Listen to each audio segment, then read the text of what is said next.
Alright, welcome ladies and gents, let's talk M3GAN. This film released essentially worldwide now this weekend. Previously, last weekend, it was out in select markets, mainly domestic or the US. Now, I managed to grab a screener. I watched it on a plane over to my vacation, where I am now. And I wanted to bring you my review. This will be non-spoilers, but I had a very good time with this film. Very, very good time, in fact. It's from James Wan. He did the story along with Akila Cooper. Now, Akila Cooper, for those who are not familiar with her work, she wrote *Malignant*, which was another James Wan film. Now, James Wan didn't direct this. It was actually directed by Gerard Johnston. I don't know how much involvement James Wan had in this. Doesn't really feel like James Wan's involved massively outside of, say, a little bit, story elements. So, potentially safe to say this is a Gerard Johnston directed film, fully. But Akila Cooper is the interesting part here. Again, she wrote *Malignant*, which is almost like an homage to 80s B-movie schlock. It's intentionally humorous in an over-the-top sort of bombastic way, a bit like Basket Case was. So, that may give you an idea of what you're in for with this film.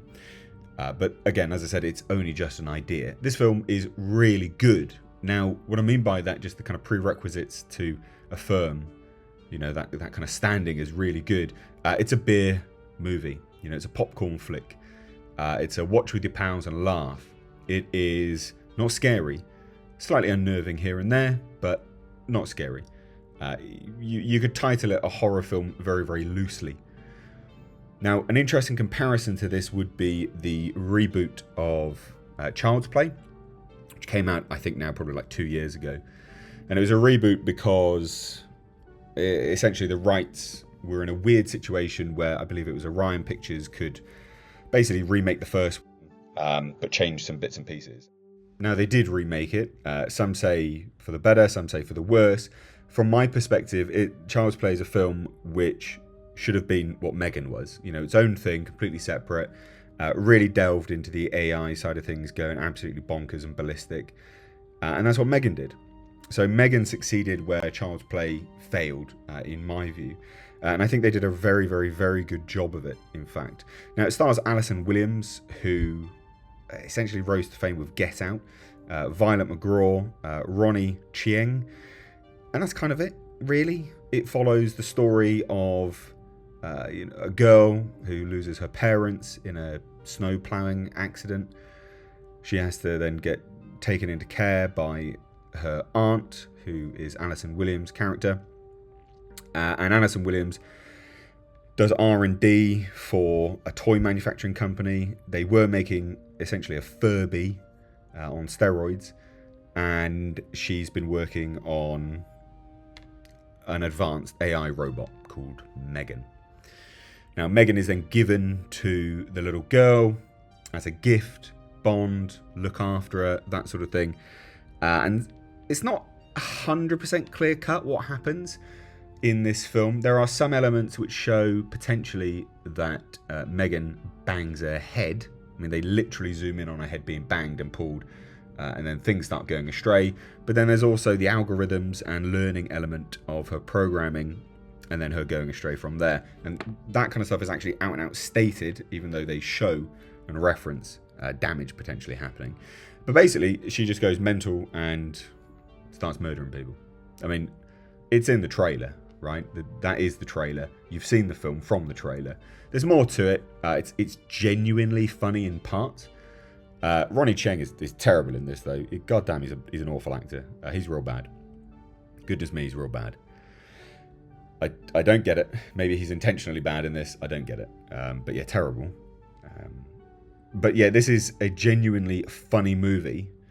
And in terms of where this movie lacks, its kind of full potential, is really, really down to them going balls to the wall on the AI side of things. Basically M3GAN becomes Skynet. That's kind of what they should have done. Which they kind of allude to certain bits and pieces. This film is obviously set up for a sequel. It's a Blumhouse film. What do you expect?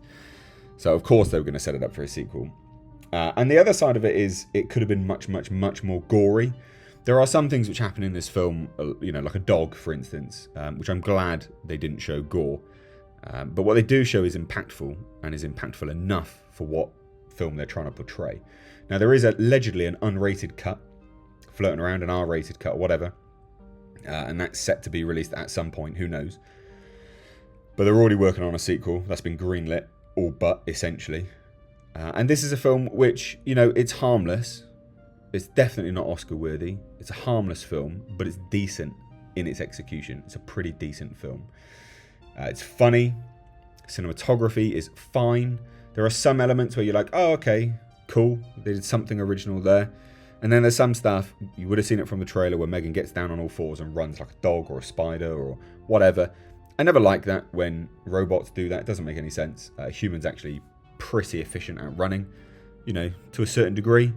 And a biped getting down into a quadruped position wouldn't be better than a biped running. So that's pretty dumb.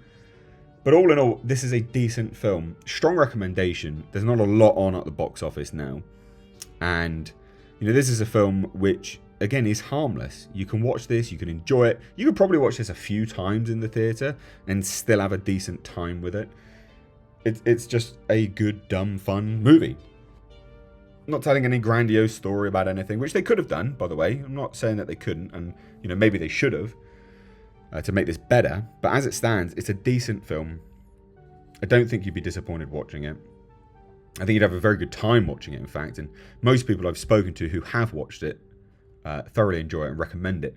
It is not remotely woke in the slightest, which I have to say, because some people looking at this would be like, oh, so it's just basically full of women. It is, but there's no commentary on anything to do with anything like that. And you know what? It would have been easy for them too. It's low-hanging fruit, and generally studios and writers go for low-hanging fruit because they're creatively bankrupt, but they didn't in this. And as a result, I've kind of got to commend them for it, because they didn't go there, and that's some special shit right there. So if you've seen it, let me know what you think down below. I'd love to hear it.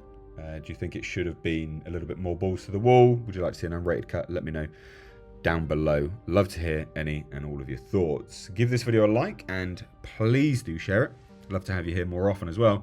And check out the second channel linked in the description box, Mistakes Reviews Live Archives, where the H-cast gets put up and cut up into lots of best bits and clips. Cheers, guys. Hope you're having a great day. Take care.